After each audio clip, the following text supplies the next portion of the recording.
po talaga on my part. Ma'am, itong endorsement ni VP Sara, given yung inyong standing sa mga surveys ngayon, no, you think enough para kahit papano maipanalo at maituloy niyo yung second term po ninyo? Ako, hindi masyadong nag-iisip ng politika ngayon eh. Medyo distracted ako. Medyo na-trauma ako dun sa nangyayari. Hanggang ngayon, di ko pa rin talaga maintindihan bakit kinakailangan durugin ang hindi kaalyado. Nakaalyado naman sa umpisa. Di ko talaga maintindihan. Samantalang ang bansa ay nagdurusa sa napakatataas na bilihin, kakulangan ng trabaho, mga problema sa krimen, sa droga, sa korupsyon. At kung hindi, alam ninyo, ang tama ay tama, ang mali ay dapat labanan. Ay, good morning pa. Ma'am, yung follow-up ko lang, sabi niyo kanina,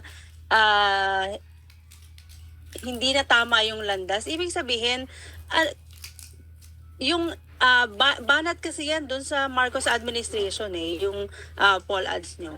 Nung bata pa ako, maliit pa ako, hindi naman maliit, pero teenager pa ako, sinabi ko na talaga, Malacanang is a snake pit. Nung panahon ng tatay ko yun, kasi kung ano-ano kung sino-sino lumalapit, kanya-kanyang agenda, ngayon, ang nangyayari talaga nakakatakot. Kaya sana pinagdadasal ko lagi ang aking kapatid na mabalik sa tamang landas dahil hindi na tama itong mga pangyayari, itong politika na mapang-api, mangpahigante, hindi na siya ayos. Tutukan natin ang problema ng mamamayan. Balikan natin ang ating tungkulin.